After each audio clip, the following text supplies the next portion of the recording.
Habari za hapo wanangu? Nzuri.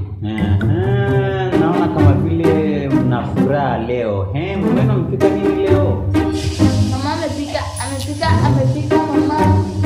Wadogo zangu mama anapika nini? Amepika na maharage. Unauliza wadogo zako wako basi waone. Wadogo zangu. Sio nimejisahau sasa hivi kubwa ameenda kutafuta student kule nje. Mama yuko wapi? Yuko jikoni. Anafanya nini? Yuko anapika, anaunga maharage. Anaunga maharage? Maharage kwa ugali. Jamani. Dunia hii imejaa shida. Eti kuna watu wanakula ugali kwa maharage jamani. Hivi duniani ulishawahi kuona kitu kama hicho?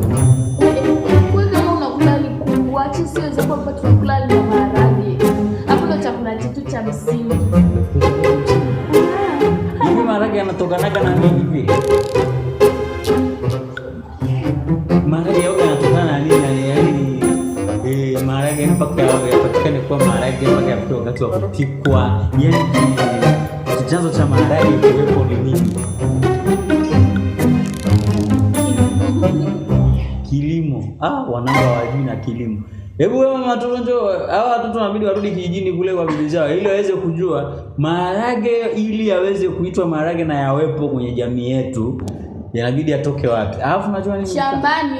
Alafu unajua nini mkangu? Nimepiga pombe, niko topu hapa. Yaani ungekuwa umeivisha hiyo chakula, ningekula nikalala. Hivi wanangu, mnaweza mkaniandalia maji ya kuoga? Baba, tunaweza. Alafu wewe bibi unahitaji usome sana yani usome sana.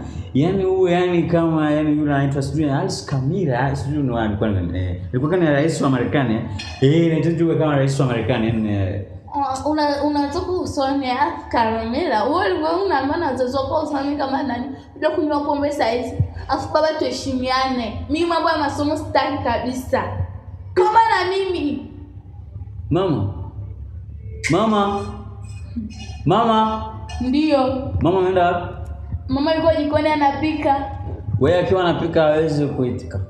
Anaweza kuitika lakini nenda kumwambia kwamba baba anakuhitaji. Mwambie mama na baba anakuhitaji.